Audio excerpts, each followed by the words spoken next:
Your vision will become clear only when you can look into your own heart. Who looks outside dreams. Who looks inside awakes. Carl Jung. Have you ever noticed something so clear to you, yet completely invisible to everyone else, and wondered if you're the one going crazy, or if the world is simply refusing to see? That moment when you sense the truth behind someone's words, the tension behind their smile, the storm they hide behind calm eyes, and you realize you're reading a reality no one else seems to acknowledge. This is what Carl Jung pointed to when he spoke about the rare gift and the hidden danger of seeing what others don't. He believed such perception is not about being smarter, but about being willing to face what lies beneath the surface, in others and in yourself. It's a path that can bring deep clarity, but also deep isolation, because once you awaken to certain truths, you can't unsee them. You begin to notice the subtle manipulations in conversations, the quiet fears that drive people's actions, the fragile masks they wear to survive. And perhaps the most challenging part isn't seeing these shadows in others, but recognizing the same shadows in yourself. Before we dive in, I just want to say, this channel is still at the very beginning of its journey. If you find value in these insights, your support means the world. A simple subscribe can help us grow and bring you more content that goes deeper than the surface. In this video, we'll explore Jung's warning, why heightened perception can be both your greatest strength and the very thing that sets you apart from the world around you.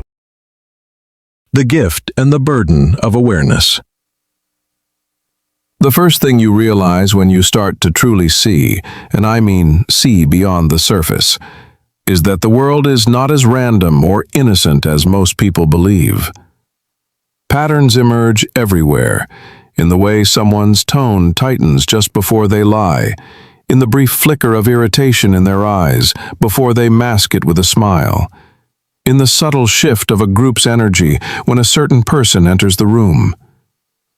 You begin to notice that people rarely say exactly what they mean. They say what they think will be accepted. Carl Jung would say this sensitivity comes from a deeper attunement to the unconscious, both your own and the collective. That shared psychological reservoir where the archetypes, instincts, and fears of humanity live. And it's not just about being observant, it's about sensing the hidden story running underneath the one everyone else is following. But here's where the gift turns into a burden.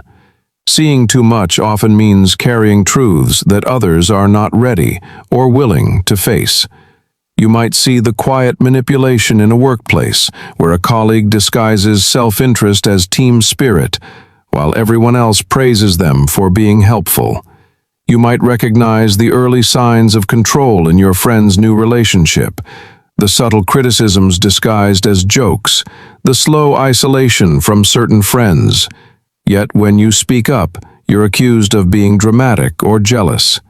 It's not that people can't see what you see, it's that they don't want to, because to acknowledge it would mean changing something, and change is uncomfortable. This can create a strange kind of loneliness, one where you're surrounded by people, yet feel like an outsider looking in. You're not disconnected because you don't care, you're disconnected because you care enough to notice. And that awareness can make you seem different, even threatening, to those who prefer the comfort of their illusions. Jung often warned that heightened perception can provoke defensiveness in others, because the unconscious resists exposure. People protect their illusions the way they protect their identity, and when you threaten one, you threaten the other. The challenge, then, is learning how to hold your awareness without letting it turn you bitter or isolated. There's a temptation to withdraw entirely, to stop speaking up, to stop pointing out what others refuse to see. And sometimes silence is indeed the wiser path, not because you've given up, but because you've learned that truth has its own timing, and forcing it only makes people resist harder. Other times, you'll find it's worth sharing what you see, but only with those who've shown they're ready to receive it. Real awareness, Jung would say, is not about using what you see to prove you're right. It's about using it to deepen your understanding of human nature. Because the moment you start seeing patterns, you'll also start seeing the fears, insecurities, and wounds driving them. And that can lead to compassion, even for the people who deny the truth the loudest. It doesn't mean excusing their actions. It means recognizing that blindness is often self-protection. In the end, the gift of seeing what others don't is not just about perception. It's about responsibility. You hold a mirror that many will avoid, but some will be grateful for. The burden is knowing which is which, and having the patience to wait for those who are ready to look. How to live with this vision safely.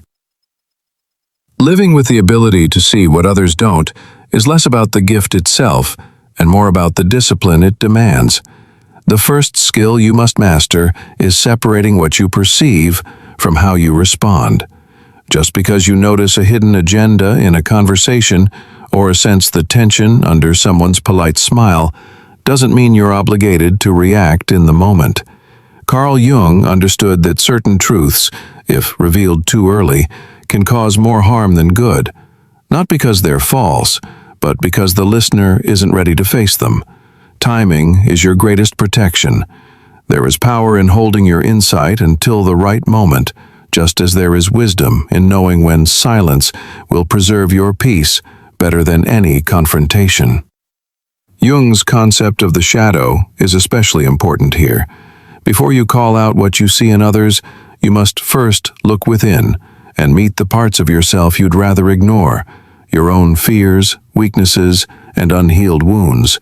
If you skip this step, there's a risk that what you believe you're perceiving in others is actually your own shadow projected outward.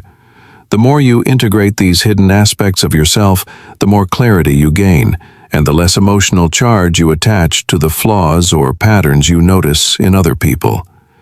This inner work is what allows you to see without bitterness. It helps you approach situations with calm observation instead of judgment. That doesn't mean you ignore wrongdoing. It means you choose your battles wisely. Not every truth needs to be announced to be real, and not every person deserves access to your insight. This selective sharing not only keeps you safe, it also preserves the power of your vision for moments when it can make a genuine difference. Another essential step is building a circle of trust, people who can handle uncomfortable truths without dismissing or mocking you. These allies are rare, but they are your sounding board, your safe space to process what you see without the pressure to defend it. With them, you can speak freely and refine your understanding before deciding on any action.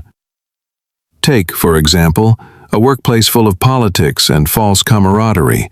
You might see through the performance, recognize who's aligning with whom, and sense the motives no one admits out loud.